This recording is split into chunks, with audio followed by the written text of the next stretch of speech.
great to be back in the Midwest. When I was flying in today, it looked a little like Kansas, made me warm all over. Thanks. It looks like we're going to get some Big Ten football. That's good, too. Yeah. I was also reminded when Roger introduced me as the 70th Secretary of State that President Trump is the 45th president, so there's a lot more turnover in my job.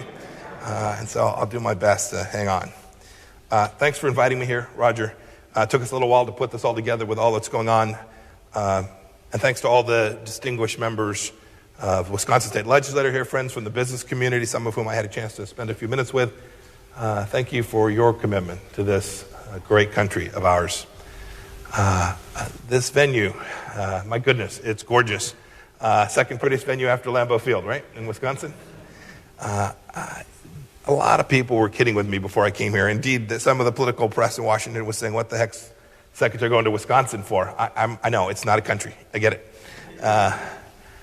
But what goes on here and the work that you all do is so important to the mission that I have and my team has at the State Department that I feel like it's my responsibility to get out and talk to you about what we're doing on behalf of the people of Wisconsin, the people of America. As Americans across the country, we're dealing with the pandemic that was released from Wuhan.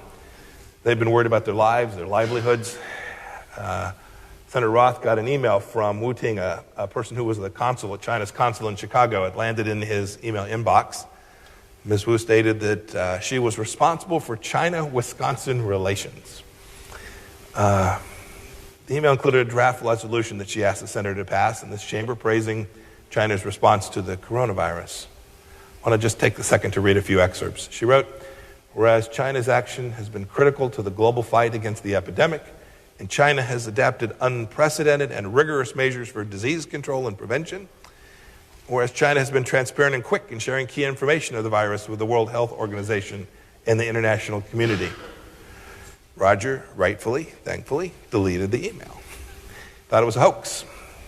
I can tell you that the description, how she described the actions that the Chinese Communist Party took in response to the virus, were in fact all false. Of course, he got a follow-up email. She helpfully attached a revised version of the proposed resolution. And Roger wrote a one-word response. He said, nuts. That has a lot of American history, that word, and that response. And the chutzpah from an American who understood what it is that's in the best interest of our country. Look, the Chinese Communist Party knew early on how virulent the coronavirus was that originated in Wuhan. They did what authoritarian regimes do. They suppressed information, they censored, they disappeared courageous whistleblowers and journalists who tried to sound the alarm all across the world. And they allowed people from Wuhan to travel to Italy and abroad. Ms. Wu was asking that we, collectively, whitewash the culpability for a global pandemic that's killed more than 200,000 Americans, now nearly 1 million people across the globe, and has sent the global economy into a tailspin. Roger didn't take the bait. Instead, Roger presented a resolution stating that the Communist Party of China deliberately, intentionally misled the world on the Wuhan coronavirus. It's true.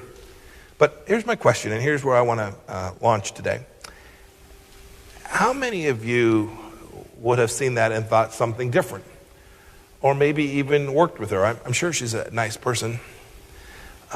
It's an uncomfortable set of questions when we think about what the Chinese Communist Party is doing through their embassies here in the United States.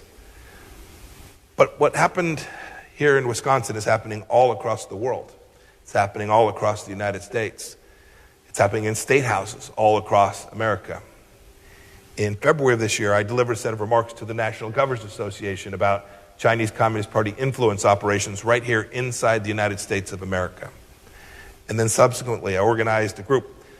National Security Advisor O'Brien, FBI Director Chris Wray, Attorney General Bill Barr have all talked about this same set of challenges that we face here in the United States.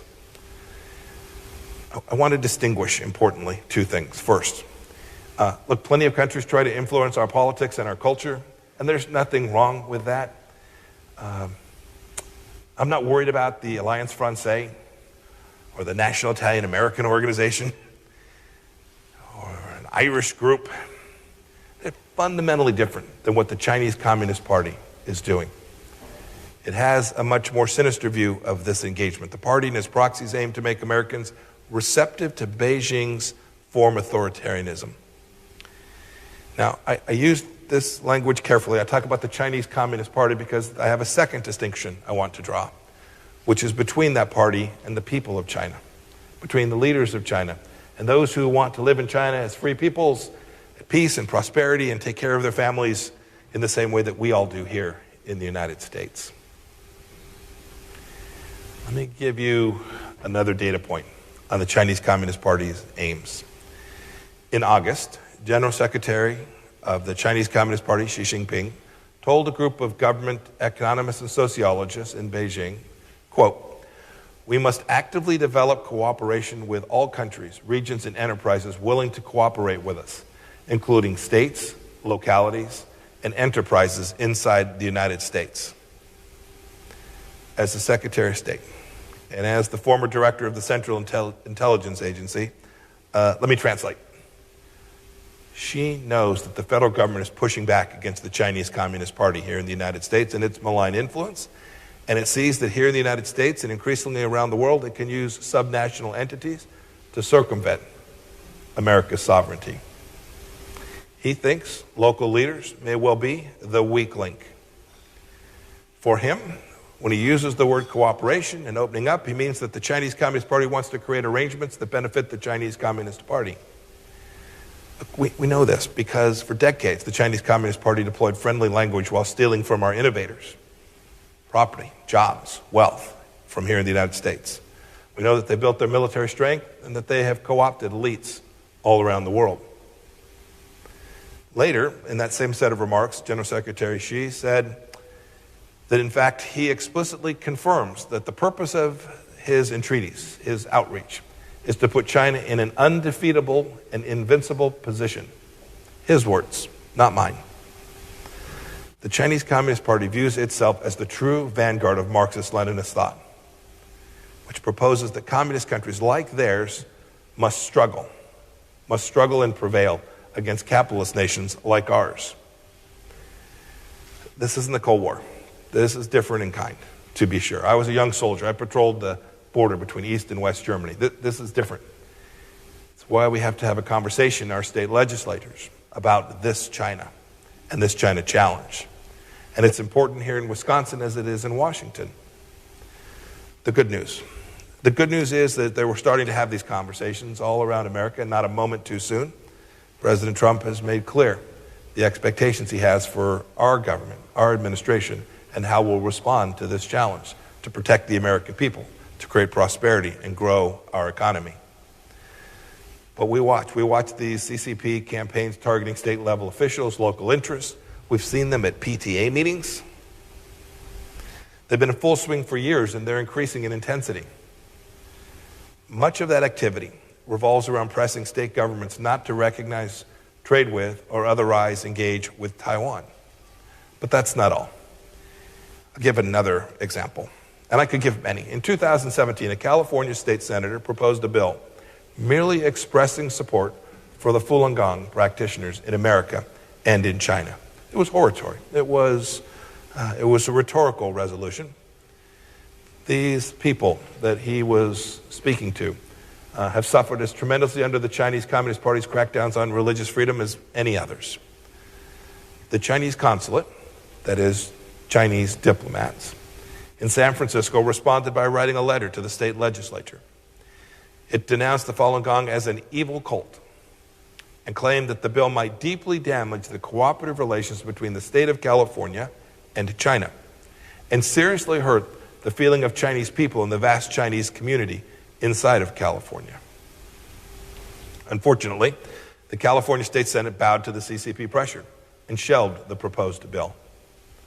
It's just one example. The reality is that most every state legislature in the country has probably received a letter from the CCP, much like Senator Roth's email, as part of a coordinated propaganda campaign. The Chinese consulate in New York, for instance, is incredibly politically active.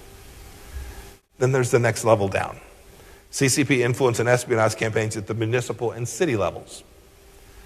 Just this week, you would have read in the papers, the Department of Justice charged a New York Police Department officer, an Army reservist, with allegedly acting as an illegal agent of China. He's accused of reporting on the activities of Tibetans living in the United States back to the Chinese Communist Party.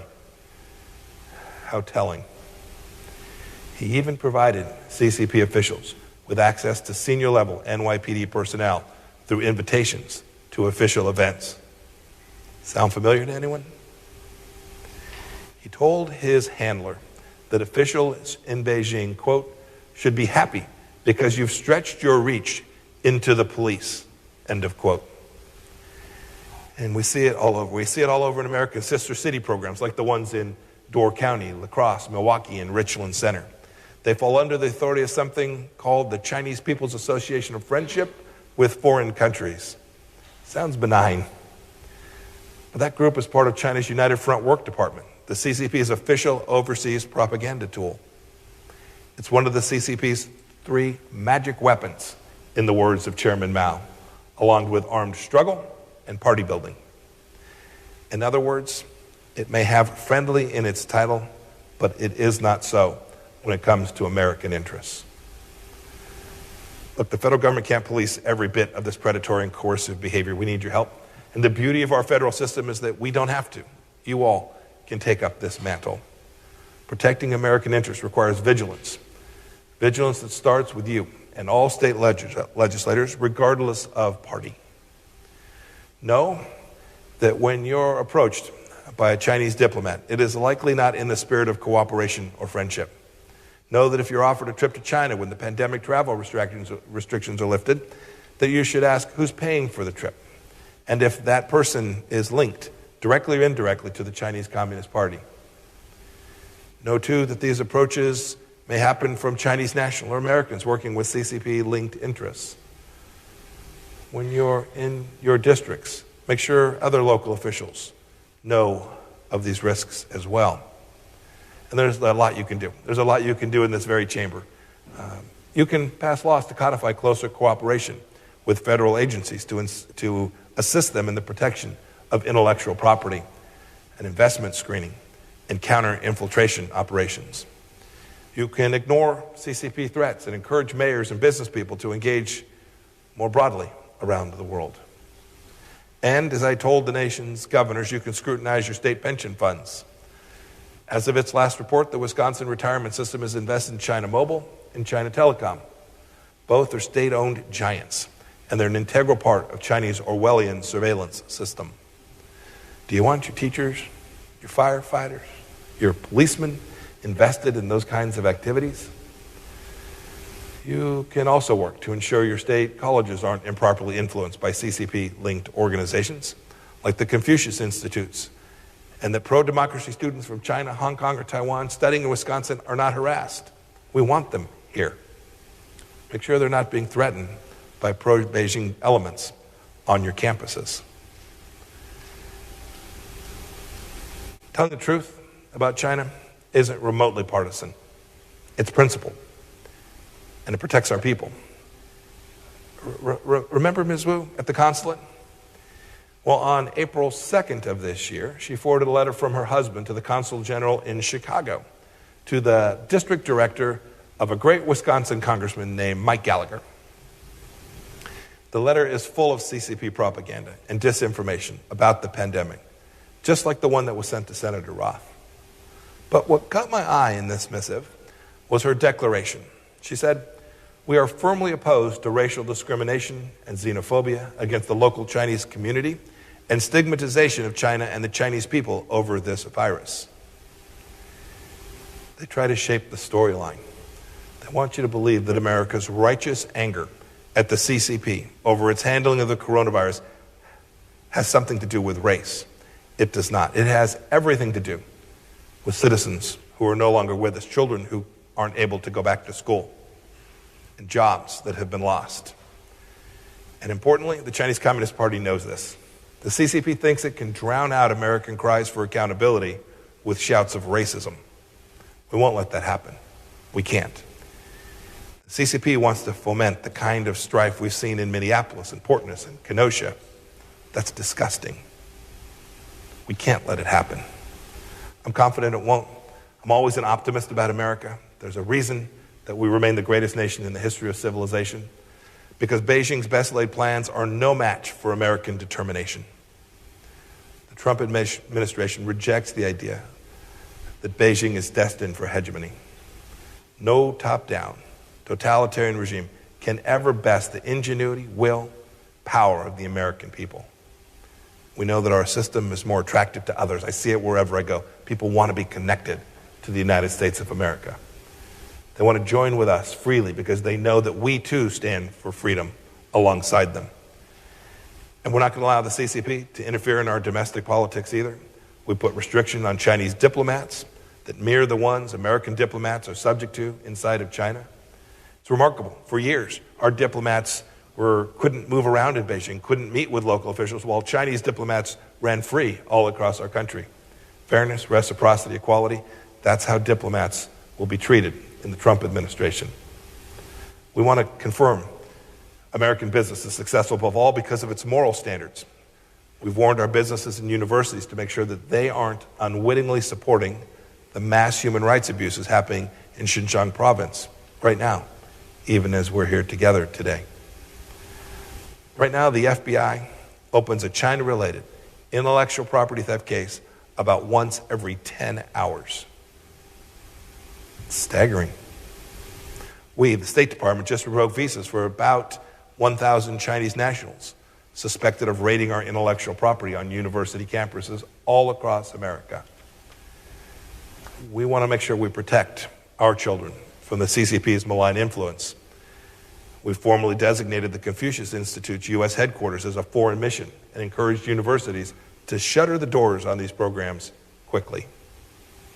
And right now, the State Department is reviewing the activities of two United Front Work Department organizations operating inside the United States. One, the U.S.-China Friendship Association, the other, the China Council for the Promotion of Peaceful Reunification. These organizations include or have apparently attempted to exert influence on groups all across the public sphere, including in our schools and our business associations, impacting local politicians, media outlets, and Chinese groups here inside the United States. We want to make sure that we get it all right, that we're fighting to protect our wallets, our hearts, our minds, and our freedoms. Each of us as public officials must never be complacent or complicit in the CCP's campaign to fracture American society and to silence American voices. Every one of us, and I know you'll join me in this, must stand up for our sovereignty and for our American values themselves. Democrat, Republican, Independent, you have a friend in the Trump administration to help you push back against the CCP's exploitation of our open society. Let's do this together for the American people and the future of the greatest democracy in history. Thanks for letting me be with you today. I look forward to taking some questions from you. We can have a good discussion. May God bless Wisconsin and the United States of America. Thanks.